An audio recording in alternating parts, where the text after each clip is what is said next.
9 अगस्त को रक्षाबंधन का पावन पर्व है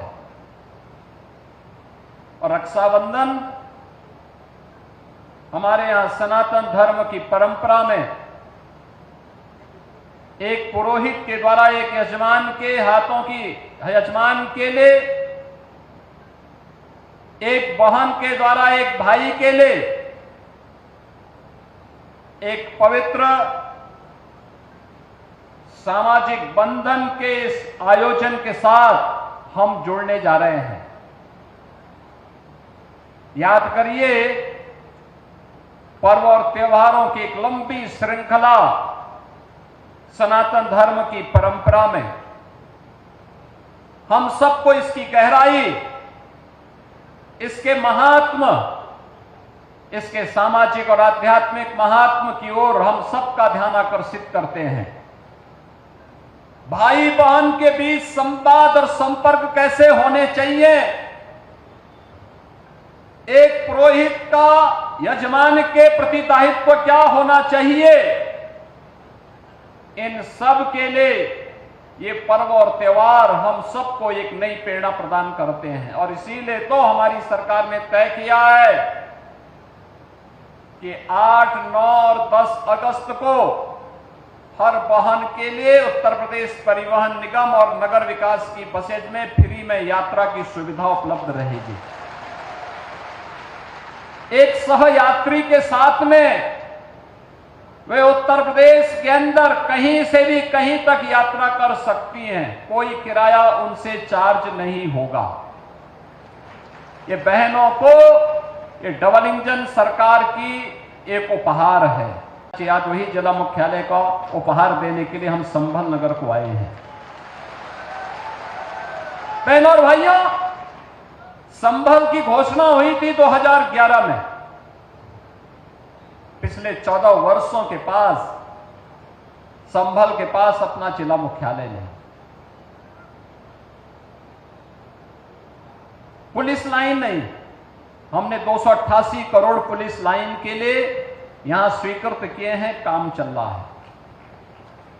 जैसे पुलिस लाइन का काम बेहतरीन तरीके से आगे बढ़ रहा है, ऐसे ही लगभग 80 एकड़ क्षेत्रफल में जिला मुख्यालय के निर्माण के लिए भी इंटीग्रेटेड ऑफिस कॉम्प्लेक्स देंगे। एक छत के नीचे जिला से जुड़े हुए सभी कार्यालय एक छत के नीचे लेके आएंगे और जनता को वहां पर सभी प्रकार की सुविधाएं उपलब्ध करवाने का काम करेंगे। संभल तो हम सबकी आस्था का प्रतीक है। हरि और हर यानी विष्णु और शिव दोनों का जहां पर एक सामूहिक रूप से दर्शन हो सकते हो, वही है हरिहर। भगवान विष्णु का 10वां अवतार इसी संभल में हमारे पावन ग्रंथों ने माना है। बहनों और भाइयों, कुछ लोगों को यह विवादित विषय लगता होगा, क्योंकि जिनकी पृष्ठभूमि ही विवादित है, जिनका पारिवारिक पृष्ठभूमि ही विरासत है, उन्हें हिंदू परंपरा में विवाद नजर आता है। लेकिन यह विवाद का विषय नहीं हो सकता है, यह विवाद का विषय नहीं हो सकता है। यहां पर जब संभल की हम चर्चा करते हैं तो बहनों और भाइयों, यह हम सबका और दुनिया का ध्यान आकर्षित इसके माध्यम से हम सबका हो जाता है। आपने इस बात को देखा होगा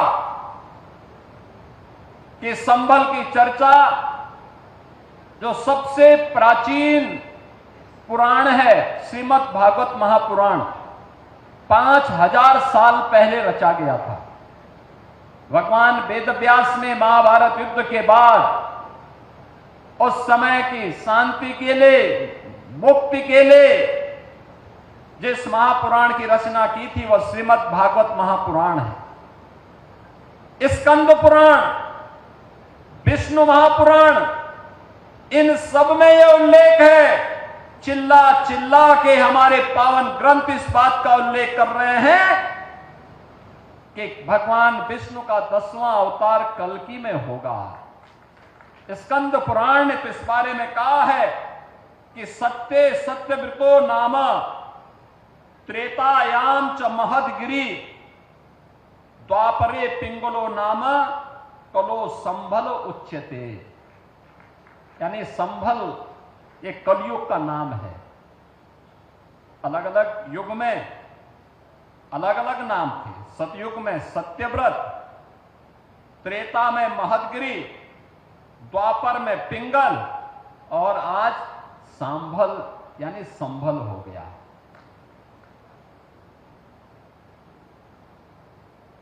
ये स्कंद पुराण कहता है। और पुराण के ही इसी प्रसंग को अगर आप ध्यान में रख करके देखेंगे तो वही प्रसंग हम सबका ध्यान आकर्षित करते हैं। स्कंद पुराण ही इस बात का उल्लेख भी करता है, जहां पर स्कंद जी महर्षि अगस्त्य से इस बारे में कहते हैं कि आकर्णे महाभाग पूर्वे सांभलेश्वरम गंगारथ प्रामध्य सतम क्षेत्रम च योजन त्रयम।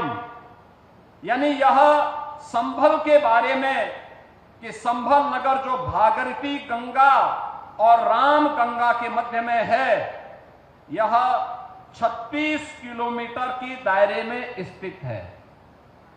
इसके महात्म के बारे में, इसके क्षेत्रफल के बारे में यह स्पष्ट उल्लेख किया जाता है। और श्रीमद् भागवत महापुराण में भी इस बात का उल्लेख करता है कि यदा चंद्रस्य च सूर्यस्य च तथा तिस्य बृहस्पति एक राशो समेस्यन्ते तदा भवति तत्कृतम। अर्थात चंद्रमा, सूर्य और बृहस्पति के तीनों ग्रह जब पुष्य नक्षत्र के प्रथम चरण में एक साथ प्रवेश करेंगे तभी सतयुग का प्रारंभ होगा, जो श्री कल्कि श्री विष्णु के अवतार और सतयुग और कलयुग की संधि में होगा।